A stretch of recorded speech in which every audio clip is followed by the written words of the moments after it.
तर आपल्या एका हिंदू मुलांनी त्यांचा झेंडा 26 ऑगस्टच्या दिवशी त्यांच्या जुलूसमध्ये खाली टाकला म्हणून ही राडी घडली असं त्यांचं म्हणणं आहे. हा व्हिडिओ बघा.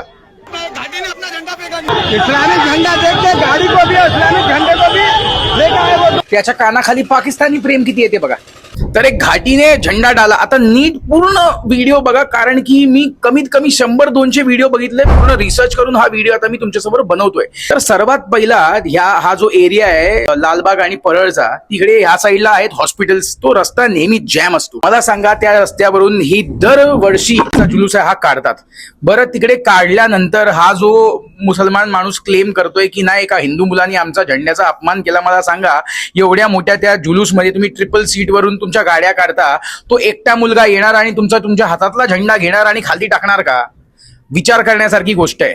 ठीक आहे. तर तिकडे पहिला नारेबाजी होते. नारेबाजी झाल्यानंतर ऑलरेडी सगळ्यांना राग आहे की तुम्ही आमच्या बाप्पावर अंडी फेकण्यात आलेली आहेत, हे सर्वांना माहिती आहे आणि पोलिसांनी त्याला वेडं ठरवून टाकलंय आणि म्हणून आता तुम्ही गप्प बसा हिंदूंनी, हेच पोलिसांचं वक्तव्य आहे.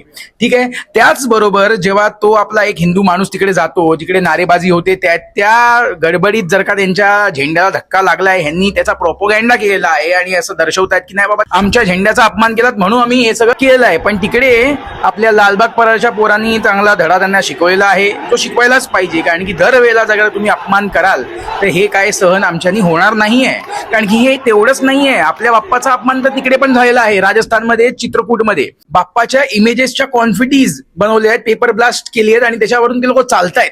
तुमच्या देवाचा आम्ही कधी अपमान केलाय का? आजपर्यंत केलाय का?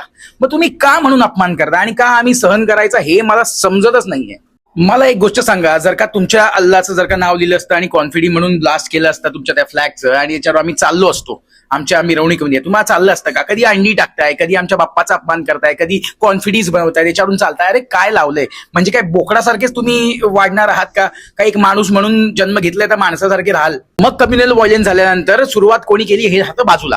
लाज वाटली पाहिजे तुम्ही जर का असे मुसलमान असाल आणि तुमची ही विचारधारा असेल तर कुठच्या धर्मासाठी. कृपया करून ही विनंती आहे सर्व हिंदूंना, हा व्हिडिओ जेवढा होईल तेवढा शेअर करा. नाही तर ही लोक काय करतील माहितीये का? एक फेक नॅरेटिव्ह सेट करतील, तुमच्या लोकांनी आमच्या झेंड्याचा अपमान केला म्हणून आम्ही तुम्हाला हे सगळं नारेबाजी केली आणि तुम्ही त्याच्यानंतर आम्हाला मारहाण केली आहे. विक्टिम कार्ड प्ले करतील.